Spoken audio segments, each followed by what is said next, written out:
Hello everyone, this is Shane from Saberbay, and I'm going to make a brief video going over the Temperance Hilt. It's going to be sort of an unboxing of sorts. This is going to go over the hilt, the deconstruction, what you need to know about getting it for the first time, unboxing it yourself, and sort of how everything goes together. So first, you can see when you get it, you'll have your nice collector's box made by the talented Christian Cruz. Really beautiful artwork here on the side. The cyan blade, as requested by Joey, who is the hilt designer. And this gold foil really adds a nice Old Republic touch. This background's sort of a wood grain background that matches the grip. It's a little dark, but it looks really nice. And this is Joey's business page, Colto Coffee Company. And yeah, let's get right into it. So unboxing, you'll have the hilt protected by the black foam. I have a few pieces here to remove. So right off the bat, you'll see the hilt. It is pretty much mostly assembled. Very important thing to note though. So this middle piece right here, it is not glued in. It is not, permanently secured, so just be very careful. This is intentional because this is sort of a last step of securing this when you're all done, because some people are going to weather their hilt or do something. You don't want this to be stuck in here if you need to take it apart. So if we set some of these other items aside, let's go and put the box over here. So this is the brass insert for this grip piece. And you can see it lines up with the slots here. It's got these sections that kind of go in, and they fit into this groove. Should fit in pretty nicely in here. So when you go to put it all together, you would essentially use some like E6000 or something, and then glue it in place. And it doesn't protrude into the inside of the hilt as well. And so looking at the rest of the hilt that is fully assembled, just like all the pictures and everything, it's came out just pretty much exactly how we wanted it. You got several brass pieces here. The pommel is brass. You have some side pieces here. And before I get too far, let me show you that there is a bag included with each hilt. And there's some parts in here I'll take out here in just a second. 2-button setup, this red vintage Graflex-esque button. This red color is a specific color we asked the shop to use. It's pretty much mimics the red on a vintage. It is just paint, so there's no clear coat or anything, so there may be some blemishes on it, which is pretty natural. It's not going to be perfect on every hilt, but I think that really kind of adds to the character of each one. And this back button here, this is also a plunger. It's a transparent sort of, just an actuator you can use both as a button and for some shine through. So yeah, let's kind of get into the disassembly things you need to know. So this does take a 7/8 blade, and it does include a blade plug with a brass top. So the blade retention on this hilt is hidden. You have a hidden retention screw by unscrewing this, and this slides off like that. And you can see this is where it threads on. So you have a little bit of detail here underneath, just kind of for, a nice artistic measure. Some shine through slots on each side, which once it's illuminated, you'll get a little bit of that shine through these sort of vented pieces, which I think is really cool. Your blade retention screw is here. And then one of the included Allen wrenches, just kind of take a bunch of this stuff out. One of the Allen wrenches is going to be for your blade retention. So just kind of back that out. Doesn't need to be anything crazy, and this kind of comes out just like that. So this brass piece is just sort of glued on the top. So if you need to reapply glue on it or take this off, just pull it off and then re-glue it back on. But this is about what you're going to expect with blade depth. So it's about 1 inch. And see if you can see on camera. Not bad, honestly, for a thin neck. I wouldn't go heavy on dueling with this. I mean, The thin neck section is pretty sturdy. I mean, it's all almost solid all the way through. There's also a part in here that is slightly more recessed and slightly smaller than 7/8. This is going to be for your hilt side connector. It's a little section, so it kind of keeps it low profile. And with the chassis, you can see a little holder that would go inside here. So that was an intentional design. So just utilize that when you're going to install.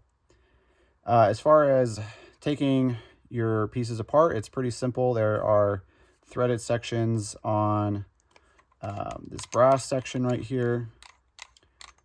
So that comes off. This right here also unthreads, like so.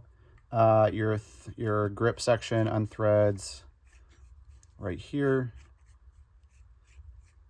Now most of these will have a some kind of a small O-ring down here. Just it helps with the alignment. There's no easy way sometimes when you're designing hilts to properly clock things, and when you have a hilt like this that does require a specific clocking, it's sometimes just easier, instead of over engineering things, to just add this O-ring. So what the shop did is they pretty much manually clocked each of these grips so that they would line up. And that's also what the QC process is for, is checking to make sure that everything is fine. So set that aside. So this section right here, this also does come apart. All of these sections can unthread. So starting with your switches, this has a threaded section here. So you got your nice actuation. Everything's spring-loaded. Same thing with this brass. Auxiliary switch, spring-loaded, nice actuation. And then these two pieces here, so you notice that they're empty, as far as they don't have like the these pins on it. So like in the images, so this is sort of the final look. When also one of those last step things, you'll save this for last. When you're ready to put all this together, and you have these tightened where you want them, then you'll go and secure these by your preferred method. You'll insert them in here, and ideally like you'd have them straight up and down like that. So this is sort of a last step, which is why they are both, there's two of them, one for each side. That's why they're in a separate bag, so that you can do that last. Now if you're going to remove this piece, I'll show you. It's just a matter of unscrewing these. So there's one on each side, and this helps retain this section on here. And then when you're ready to take it off, you should just be able to slide it. The O-ring may give you a little bit of friction, which you can see it does kind of do that like that. So I'm going to just take this O-ring off. And now this is what this entire piece looks like.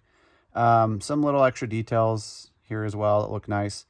So one part that is worth mentioning is right here. There is a chassis retention screw. So if you use the other Allen wrench, you'll be able to adjust this. And it should not be sticking out too much when you first get it, but if it is and you need to back it out, just back it out as such. So this is useful for a couple reasons. One, general chassis retention, also for alignment. So as one example, like for this right here, I have a basic chassis design, which has a notch right here. This is what you would use like to align things, make sure that your switches line up. So if I were to put this screw in, you leave a little bit more, really kind of get it down.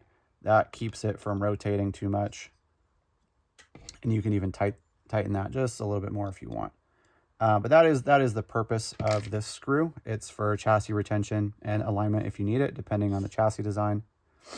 And then so this is how the upper assembly would look with everything stripped off. So that's just sort of the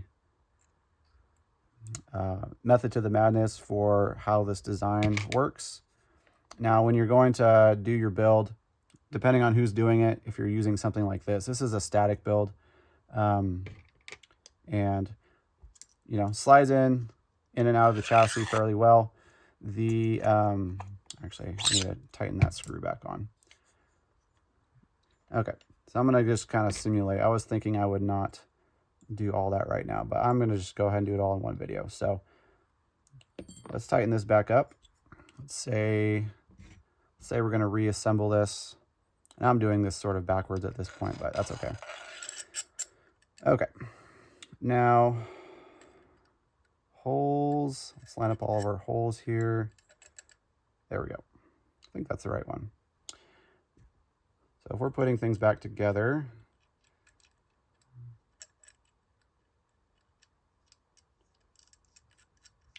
all right, so let's pretend that we are reassembling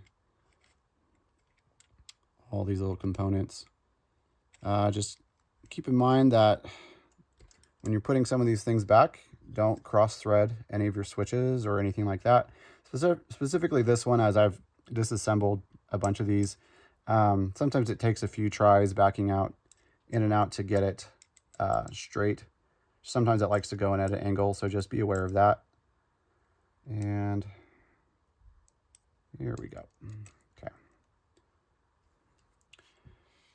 So these two side pieces are essentially your, you know, like your retention. Like if we call this piece a shroud, this is sort of like your shroud retention. The other thing that helps is when you're putting basically your grip on, the grip is going to also kind of push up on this whole area. And so the grip is going to push up into this and keep it very, you know, very straight as well. So I'm hearing a little bit of noise, and I think that's from these screws being a hair long, which is very easy to fix. But let's fast forward to where we are right here. So you can see that got pretty tight as we went in. Good way to tell if this is straight. Look at this line here. It should align pretty much with the center of this, which it does. That's nice and straight. Now, if you're looking at the bottom, if you're using like a chassis like this, I have this pretty much measured out so that it's just flush with the bottom. And let's go ahead and put this back on. Okay.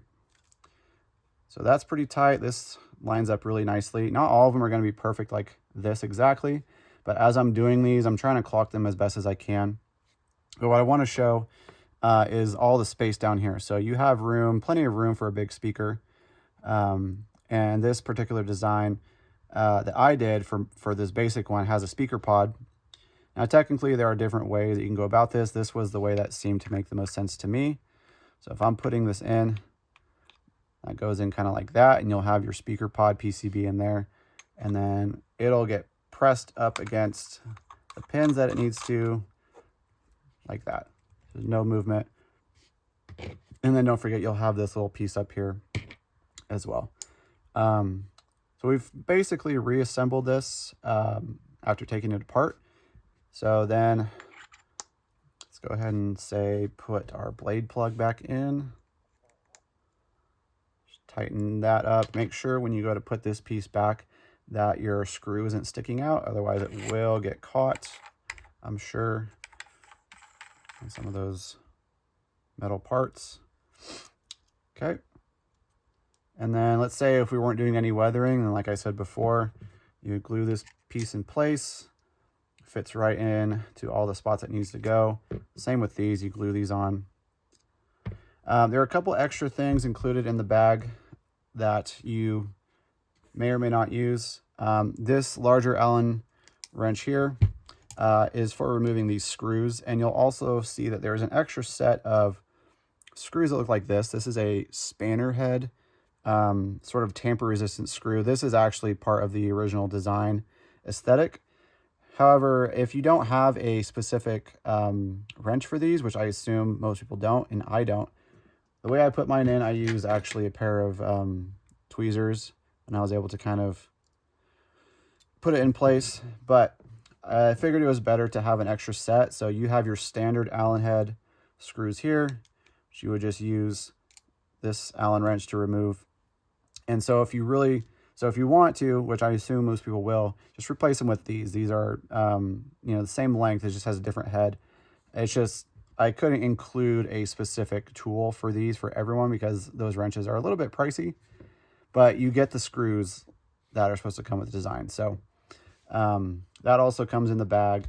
And then there is an extra little, this is the main button actuator. The shop decided just to add an extra one in case, I don't know, I guess people wanted something different.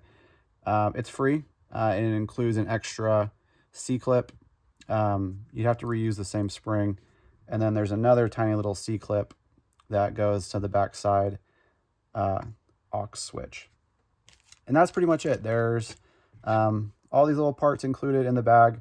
Don't forget, when you first unbox it, this part will not be secure, so it will fall out. Just be wary of that. But this is essentially how everyone will receive their hilts, just like this, or as close to it. There may be some minor differences in like how things are clocked, just because, you know, threading is random sometimes. So it may look like that, it may look like this. Try to get it as close as possible, but perfection is not guaranteed. So that's kind of the main overview of this hilt. But overall, I mean, I think people are going to be really happy with it. This wood veneer really kind of, you know, takes the cake with the whole design. And I didn't really go over how this whole grip is, you know, assembled. I figure if you get it, you'll kind of figure it out. It's essentially a steel tube wrapped with a veneer. I just didn't want to kind of go into too much detail because from what I've heard, people are already trying to copy this design. So if you bought it, you'll have access to seeing how it comes apart, but really you'll probably not mess with this too much. So yeah, that is the Temperance. Big thank you again to Joey Mulligan, the master design behind the design. Really happy with how these came out.